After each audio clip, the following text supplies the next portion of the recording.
அஸ்ஸலாமு அலைக்கும். Welcome to foodie with Vinu channel. Hi friends, எல்லோரும் எப்படி இருக்கீங்க? நல்லா இருப்பீங்கன்னு நினைக்கிறேன். நானும் நல்லா இருக்கேன். இன்றைக்கி பார்த்திங்கன்னா நம்ம சேனலில் தந்தூரி சிக்கன் பிரியாணி நம்ம செய்ய போகிறோம். வாங்க ஃப்ரெண்ட்ஸ், எப்படி பண்ணுறதுன்னு பார்க்கலாம். இப்போது நான் 2.5 கிலோ சிக்கன் பெருசாக கட் பண்ணி அதை க்ளீன் பண்ணி நம்ம வர போட்டு இப்போ வச்சுருக்கோம். நம்ம பிரியாணிக்குன்னு தந்தூரி சிக்கன் பிரியாணி செய்ய போகிறோம் அப்படின்னு சொன்னாலே அவங்க பெருசாக கட் பண்ணி தந்துடுவாங்க. இப்போ நம்ம இதை ஒரு ஓரமாக வச்சிடலாம். இப்போ 1/2 கிலோ பாஸ்மதி அரிசி நான் இப்போ எடுத்து வச்சுருக்கேன். இந்த பாத்திரத்துக்கு 2 பாத்திரம் தண்ணி நம்ம எடுக்கணும். இப்போ ஒரு கடாய் வச்சுட்டு அதில் 2 பாத்திரம் தண்ணி, நம்ம இந்த அரிசி வச்சுருந்தோம் இல்லையா, அந்த பாத்திரத்துக்கு 2 பாத்திரம் தண்ணி வச்சிடலாம். இல்லைன்னா ஒரு பாத்திரம் அரிசிக்கு 1.25 பாத்திரம் தண்ணி தான் வைக்கணும். இப்போ நம்ம சிக்கன் வேக வைக்க போகிறதுனால முழுகிற அளவுக்கு தண்ணி வேணும். அதுக்காக தான் நம்ம 2 பாத்திரம் இப்போ விட்டுட்டோம். இப்போ சிக்கன் பீசஸ் எல்லாம் எடுத்து தண்ணியில் நம்ம போட்டுடலாம்.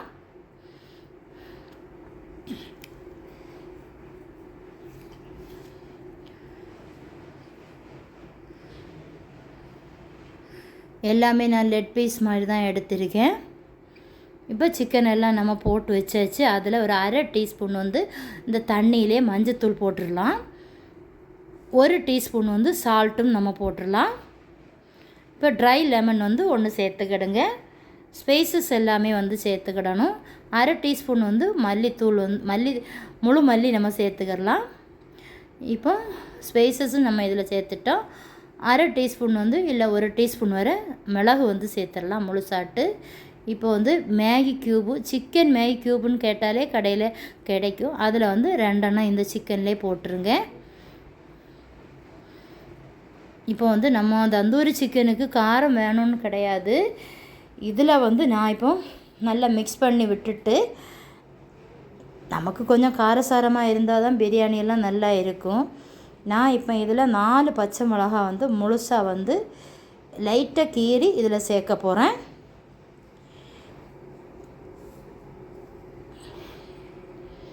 இப்போ இந்த தண்ணி நல்லா கொதிக்கட்டும். நம்ம ஒரு லிட்டில் போட்டு க்ளோஸ் பண்ணி விட்டுறலாம். இப்போ நல்ல தண்ணி நல்லா கொதிச்சிருச்சு. இப்போ சிக்கன் பீசஸ் எல்லாம் மீடியமாக தான் நான் வேக வச்சு நம்ம எடுக்க போகிறோம். இப்போ வேற ஒரு பாத்திரத்தில் நம்ம மாற்றி வச்சிடலாம். சிக்கன் எல்லாம்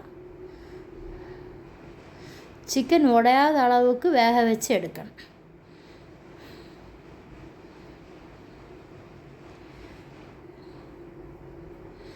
இப்போ சிக்கன் எல்லாம் நம்ம மாற்றி வச்சுருந்தோம். அந்த தண்ணி அப்படியே வச்சுக்கிடுங்க.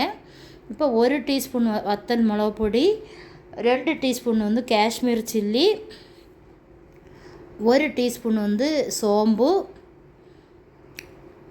1/2 teaspoon garam masala, 1 teaspoon pepper, 1/2 teaspoon மஞ்சத்தூள், இஞ்சி பேஸ்ட் 1 டீஸ்பூன், பூடு 1 டீஸ்பூன். இப்போ 1 லெமன் ஜூஸ் சீடு எடுத்துகிட்டு வச்சுருந்தேன், அது 1 டீஸ்பூன் தயிர். இந்த மசாலாயை நல்லா மிக்ஸ் பண்ணி நம்ம எடுத்துடலாம். சால்ட்டும் போட்டுடலாம்.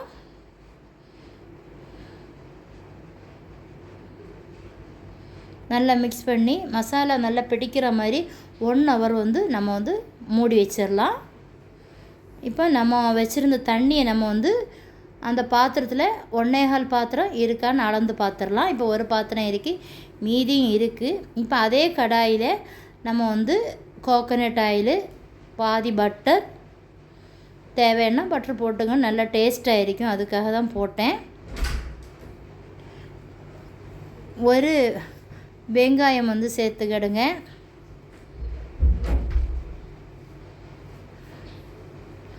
2 தக்காளி பேஸ்ட்டு நல்லா அரைச்சி இதில் சேர்த்துக்கிடுங்க. ஜூஸு 1 கேப்சிகம் கட் பண்ணி சேர்த்துக்கிடுங்க. ஒரு மீடியமாக வதக்கி விட்டுக்கிடுங்க.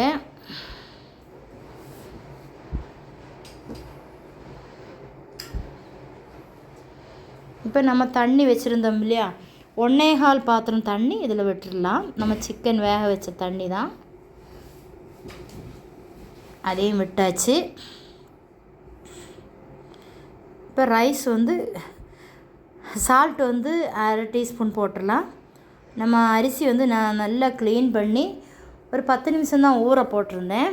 அதை நல்லா க்ளீன் பண்ணி இப்போ வந்து இந்த கொதித்த தண்ணியில் நம்ம இந்த அரிசியை வந்து நம்ம சேர்த்தாச்சு. சிக்கன் வேக வச்ச தண்ணி தான் இது. இப்போ மூடி வச்சிடலாம். ரைஸ் ரெடி ஆகட்டும். நம்ம மசாலா போட்டிருந்த கொஞ்சம் சிக்கனை ஒரு பேன் வச்சு அதில் கொஞ்சம் கோகோனட் ஆயில் விட்டால் போதும். நம்ம நல்லா ஃப்ரை பண்ணுற மாதிரி விட வேண்டாம். இப்போ சிக்கன் பீசஸ் எல்லாம் எடுத்து வச்சிடலாம்.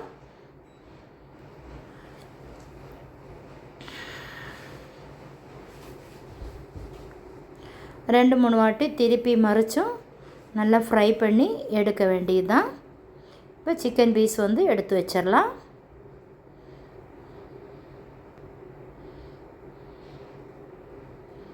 இப்போ ரைஸ் வந்து ரெடி ஆகிடுச்சு. நம்ம ஃப்ரை பண்ண சிக்கனை இந்த ரைஸுக்கு மேலே எடுத்து வச்சிடலாம்.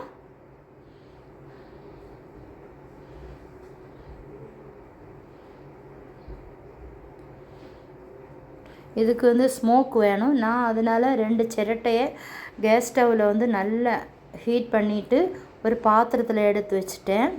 அது நல்லா ஹீட் ஆகிடு. கங்கு தானே ஸ்மோக் வேணும் இல்லையா? இப்போ இதை எடுத்து இந்த ரைஸுக்கு மேலே இதை வச்சிடலாம். ஸ்மோக் பண்ணேன். இதில் வந்து கொஞ்சம் கீயோ பட்டரோ ஏதாவது போட்டு க்ளோஸ் பண்ணி விட்டுருங்க. அப்போ நல்ல மணமாக இருக்கும், நல்ல டேஸ்ட்டாகவும் இருக்கும் சாப்பாடு. இப்போ நான் ஒரு வெயிட் வச்சு அதில் கல் வச்சு மூடி விட்டுட்டேன். இண்டக்ஷன் வந்து நான் ஆஃப் பண்ணி தான் மீடியமாக வச்சுருந்தேன்.